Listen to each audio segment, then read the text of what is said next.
Mr. Wilkens, when you started your NBA coaching career, of all the coaches you played for, did any in particular really influence your own personal style in terms of tactics or how to motivate players in particular? Well, certainly, I felt like, I was influenced by, I can't think of his name right now, Coach, Your college coach, Joe Mulaney? Well, Joe Mulaney was certainly a guy who I thought was someone who was a terrific coach. He was the coach at Providence College, and certainly was a guy who influenced everybody, and he was a guy that I felt made a big difference. The other was Red Auerbach. Okay. I felt was a coach who I liked what he did, and when as I grew and matured as a coach, Red Auerbach was a guy that I felt was a guy who influenced a lot of people. I loved the way he coached. I loved the way he utilized the talent on his team, and so he was a guy that was always someone who I felt I could learn from. Okay. Can you describe your tactical approach to the game? I mean, what tactics and styles did your teams usually emphasize? Well, I think that there was a lot of outstanding coaches in the NBA, but Red Auerbach was really the guy because I felt like he knew how to utilize talent. He knew how to utilize players, and there were many players. He was a guy who felt like he could utilize his talent more than anybody in the NBA. Okay. But getting back to your own personal, your approach to the game, I mean, did your teams usually run? Was it more ball control? Did you emphasize a lot of offense or predominantly defense? How would you describe it? Well, I wanted to run the ball. I mean, I felt like it was important to kind of, push the talent to run as much as we could. But also, I knew it was important that if we could not run the ball, then we needed to be able to, execute execute players, know how to play or, excellent execute the half-court game. I thought that was really important because if the fast break you weren't able to do that, then we had to be able to execute a half-court game and be good at that. So I felt that was important. In the later 70s, you managed to make 2 NBA Finals appearances in 78 and 79. Who were the key players on those Seattle Supersonics teams? Well, we had on that team, we had guys like Dennis Johnson, who I thought was an outstanding player. He was a guy that could defend. I mean, he knew how to defend and against. We utilized his ability to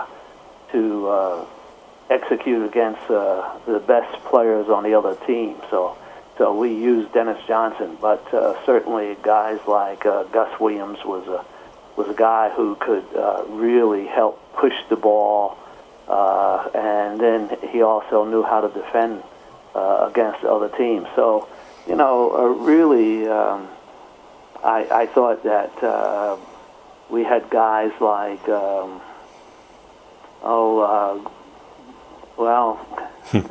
right now I can't think about it. For some reason, I'm thinking about something else. Okay. Was there like on that championship team of '79? Was there like an unsung hero on the team? Like, you knew the guy was helping you win, but maybe the press and the fans didn't realize it? Anyone come to mind? Well, certainly, we had a lot of players who could help. Guys like Freddie Brown, Gus Williams.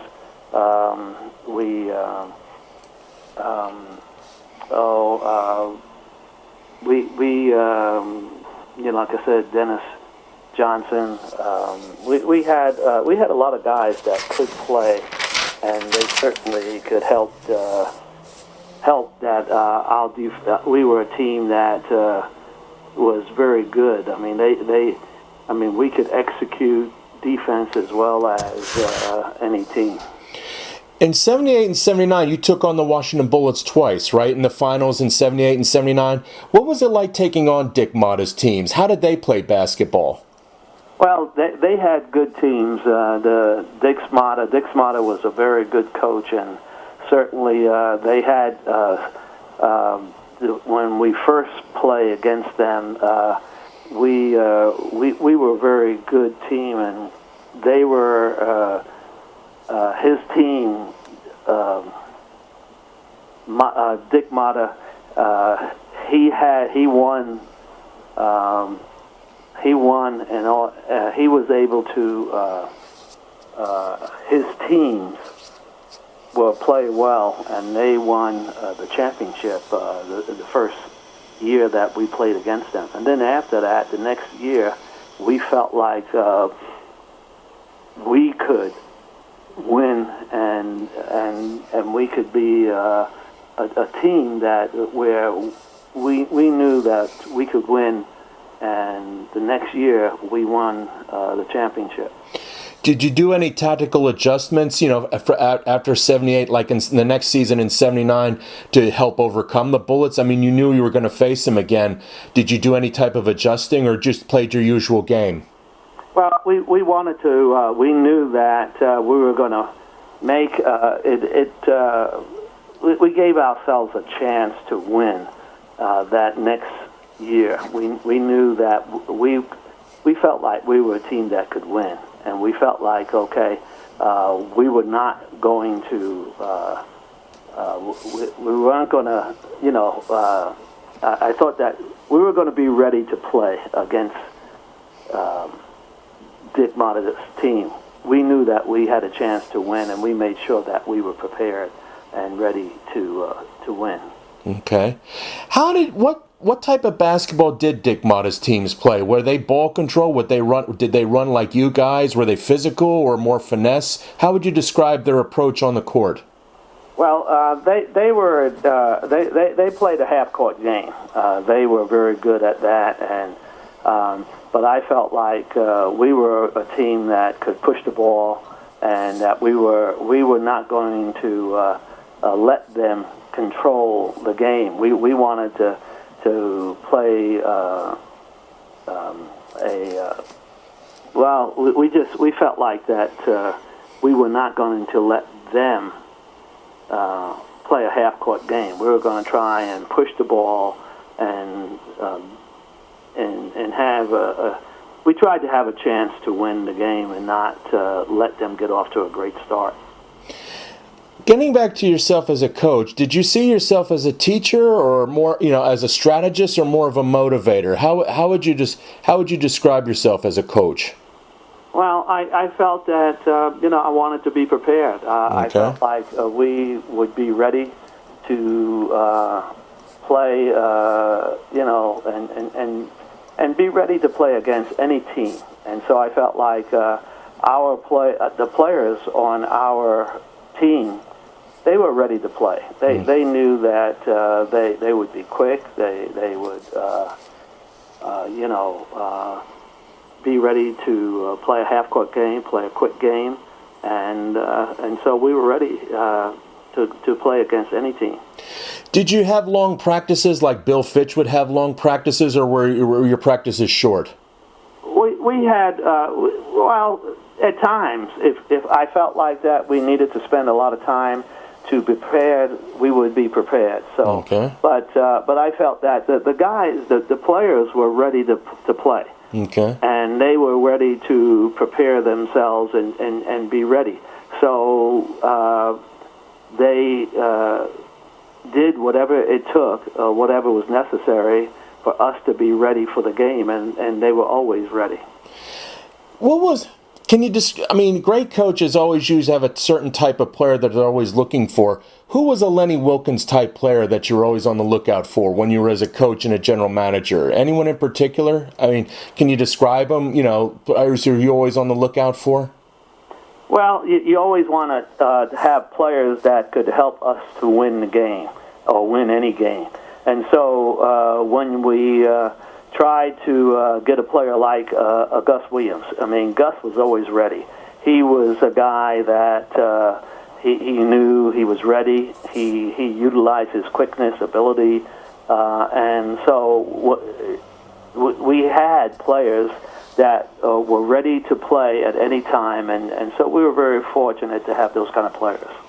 When you were coaching in the 80s, what are your memories of taking on teams like Pat Riley's Los Angeles Lakers? What was it like going up against Showtime?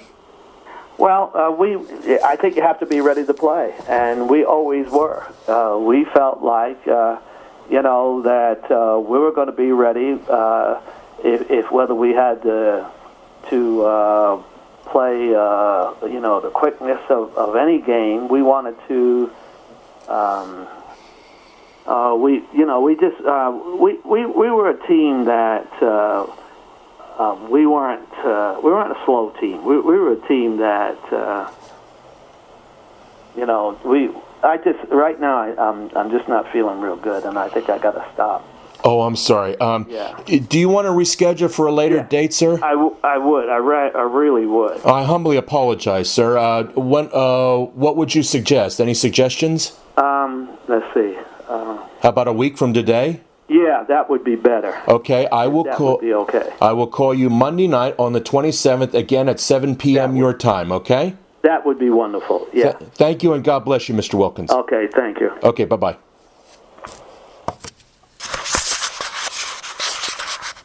Okay.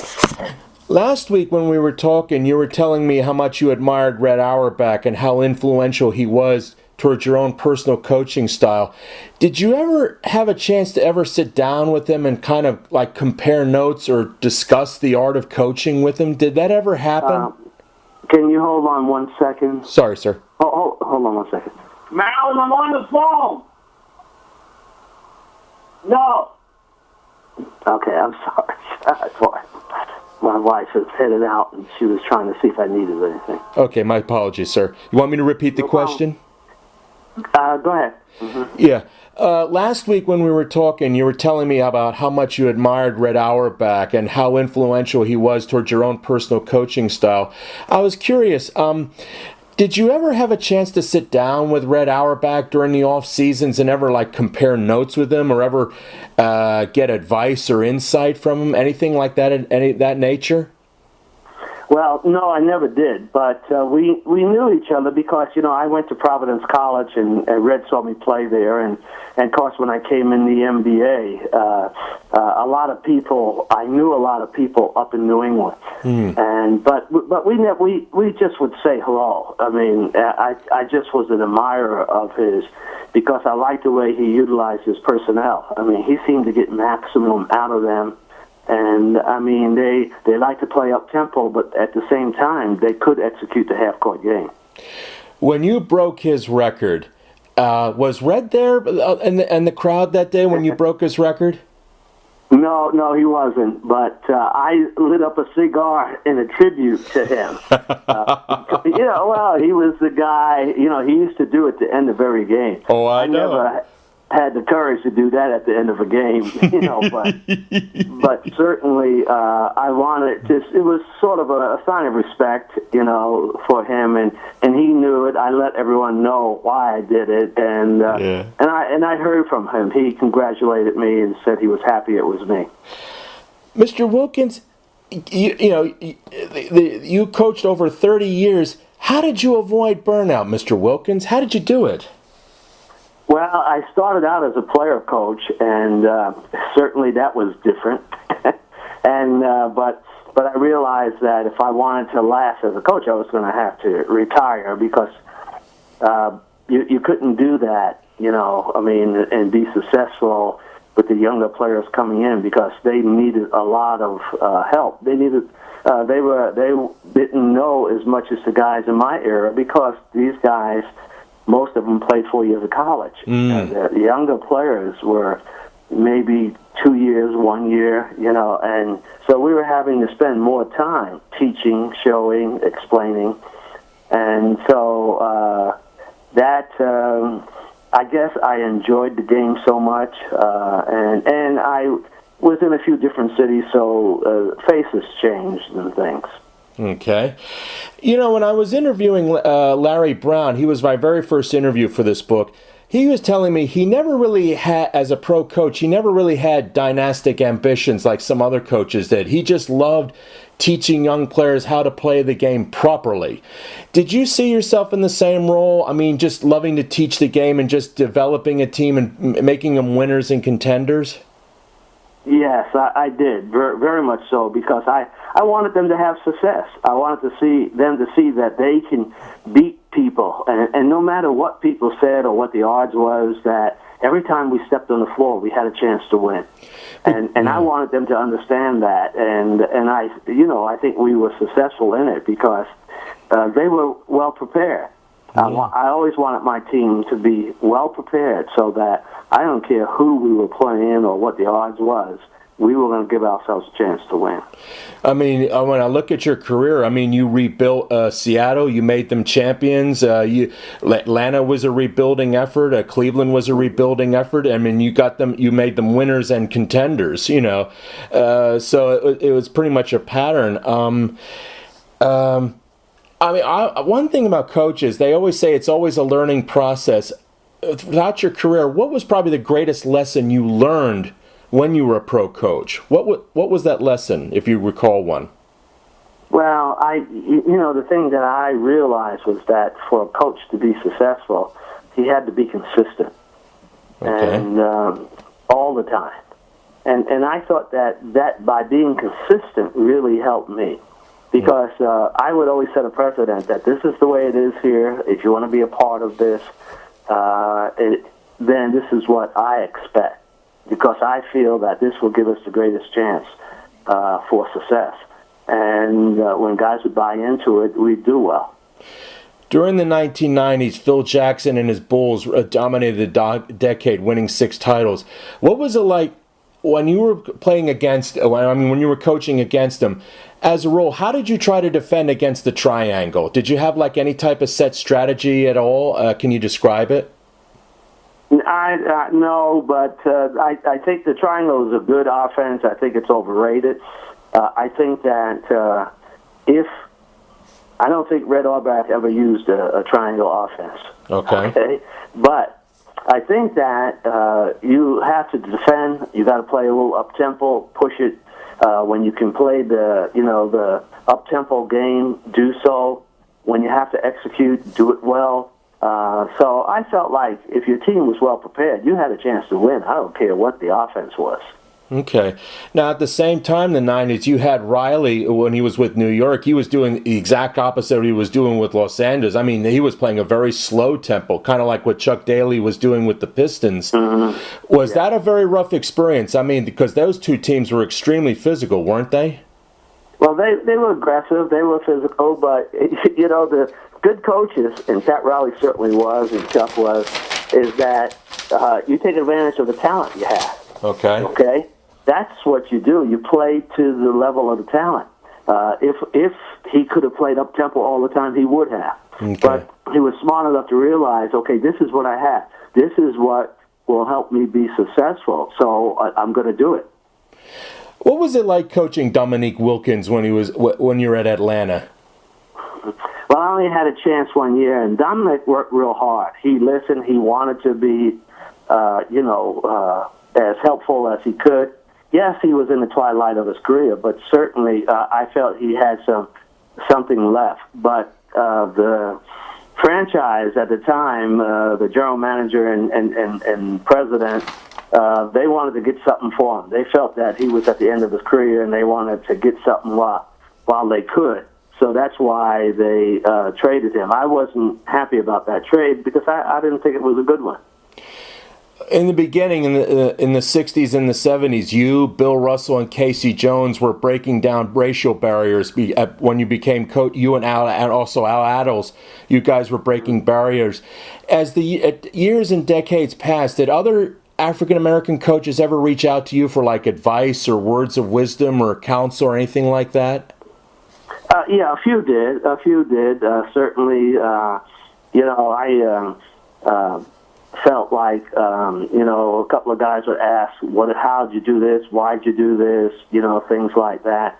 So certainly, some guys did reach out. And, but not only were we fighting the fact that we were a minority, we were black, but also people, not everybody, but a lot of people had the impression, well, athletes, if you were a player, you don't know how to coach. You're not going to be able to coach, which was such a misnomer.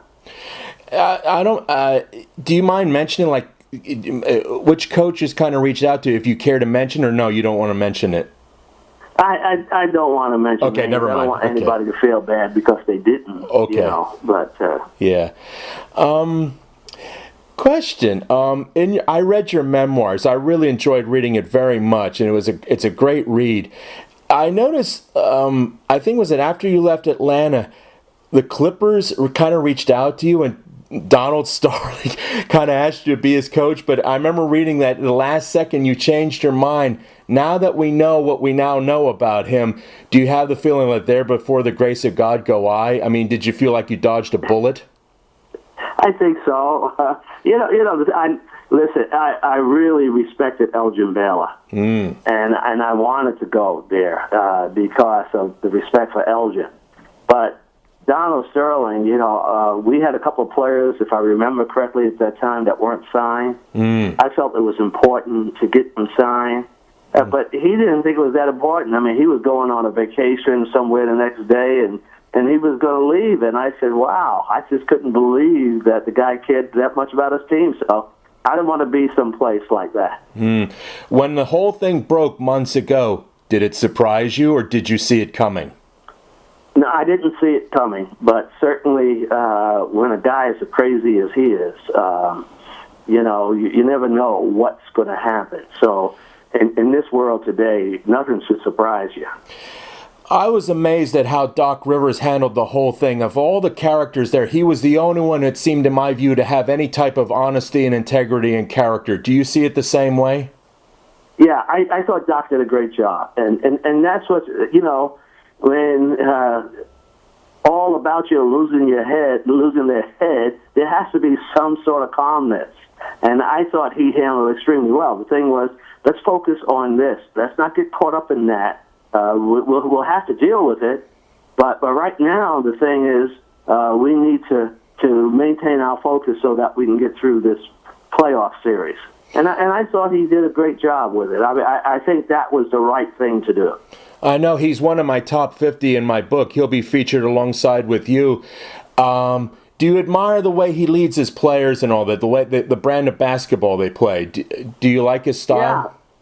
Yeah. Yes, I do. I mean, he looks at his talent, he sees what he has, and he's going to utilize it to the best of its ability. And certainly, some of these guys, he wants to give them a free rein, and I think that's good. And if he needs to curtail it or call them on it, he'll do it. I mean, he's very honest and very outspoken. I think he's a good coach. When I was looking at his record, what amazes me is that he uses literally his entire roster. Like some coaches use a very tight rotation, others use a lot of their players. How was it with you? Did you use everybody, or was your rotations rather tighter? No. Well, it depends on the players because I'm sure I used about 10 guys. Okay. There may have been 2 guys that didn't play as much, except that if the opportunity was there and the game was going such. Yeah, we're going to play them. But I used I'm sure about 9 to 10 guys. Okay. And that's pretty close. You were telling about Joe Mulaney, your college coach, when he was coaching the Lakers from '69 to '71. What was his style like? How were the Lakers playing basketball when he was their head coach? Do you recall? No, I really don't. I really don't. Joe was a great college coach. We used a lot of defenses, when I was in college, and of course, you might say I was lucky, but I always had to play the best offensive player, and I didn't mind doing that. I mean, I loved the challenge. Okay. I think here's the last question. This is the one I ask all the coaches. Is there one quality above all others that a coach must possess to be a great coach like yourself? What is that one quality, Mr. Wilkens? Well, I'm not sure. I think, when I was young, I was told something by my mom, and she said, let honesty and integrity define your character. I think that's important. I think you have to be honest with people, straight up, right out front, and so that they know where they stand all the time. Mr. Wilkens, I want to thank you so much for your kindness and your patience. May God bless and keep you always, sir. Okay, well, thank you very much. Thank you, sir. Bye-bye. Okay, bye-bye. That was the second Lenny Wilkens interview. Date was Wednesday, October 29th, 2014. Time was 8 p.m. Eastern Standard Time.